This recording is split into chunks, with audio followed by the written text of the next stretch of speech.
Hmm? Okay. Okay, tama naman yun. Dito. So, ibig sabihin, mas malabo pa rin. Pero mas malabo po, ma'am, yung kabilang niya. Ang laki niya yung tinaas.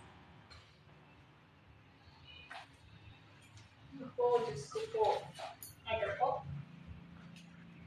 Malinaw? Lahat? Pati ito? Ito? Pakibasa lang ito? Tama. Okay. So, mas malinaw po yung left, right mo ha. Ito po. Halika. Lakad mo. Tingnan mo dito. Ano naman? Tayong hilo.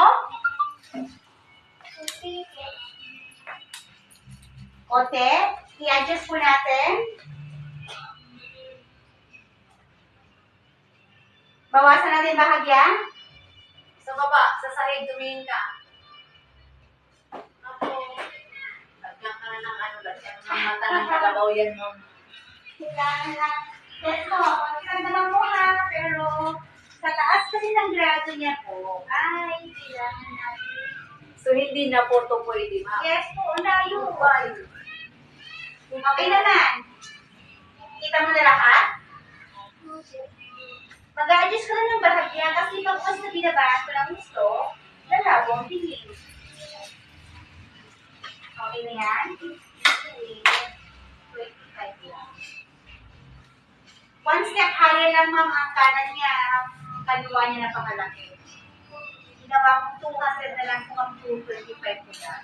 Okay naman? Pataas ng pataas yun, ma'am. Hindi na lang siya ng easy, sir, bigyan ko na. Pataas siya ng pataas. Hindi, ma'am, kailangan every 6 months balik mo for check-up. Free po yun, Doc. Yes po.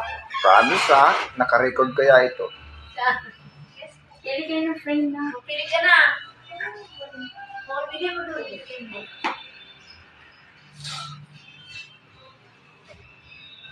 Sinasabi ko sa'yo eh, huwag mag-cellphone eh. Bigas talaga ng ulo. Ayaw man. Saan dyan ba pang? Kasi ang ano eh, kung anong gusto niyo dyan. Yung abot bulsa lang ha, hindi yung abot pa. Ano po, free? Kasi pagka hindi natin kaya, iwan kita kay doktora. Wala akong eyeglasses.